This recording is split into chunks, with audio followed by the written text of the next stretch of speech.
là, hein. Il y a 4 mois, oui, la France est en guerre, les hôpitaux sont débordés, les centres de réanimation débordent, c'est une catastrophe, on n'a plus de lits, c'est terrible, c'est la guerre. 4 mois plus tard, concrètement, qu'est-ce que vous avez fait? Est-ce que vous avez construit un seul hôpital? Rien. Est-ce que vous avez fait des tentes pour accueillir des malades supplémentaires? Que dalle. Est-ce que vous avez donné du matériel pour les centres de réanimation? Que dalle. Par contre, quand c'est la Coupe du Monde de foot, vous faites des stades en 15 jours, ça sort du sol comme des champignons.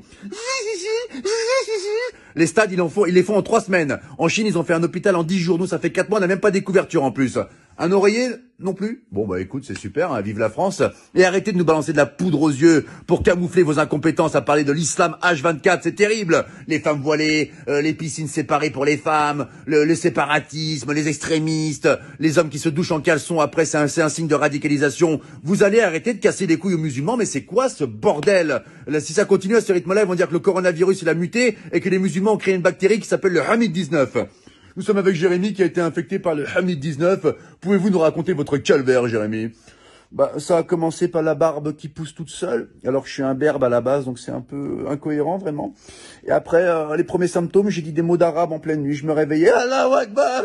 Et là, vraiment, c'était vraiment difficile. Et le point final, ça a été quand je mangeais avec maman. Elle m'avait préparé un cassoulet, c'est une bonne vivante, maman. Et puis là, d'un coup, il y a une phrase qui est sortie. Ashhadu an la ilaha illallah wa ashhadu anna Muhammadan Rasulullah. Le verdict était sans appel. Maman a appelé les pompiers. C'était le Hamid 19. Mais aujourd'hui, ça va beaucoup mieux. Hein. Je vais à la chasse avec mon berger allemand et je fais de la pétanque avec papa.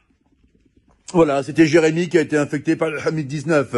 Laissez les musulmans tranquilles, c'est insupportable. On a l'impression qu'il y a que eux qui existent dans le monde, vous les massacrez H24. Là, je m'adresse au peuple de France. Il faut qu'on défende nos frères musulmans, ce sont des Français à part entière comme nous. C'est comme si on laissait un gamin à l'école se faire tabasser par 10 personnes et qu'on réagissait pas.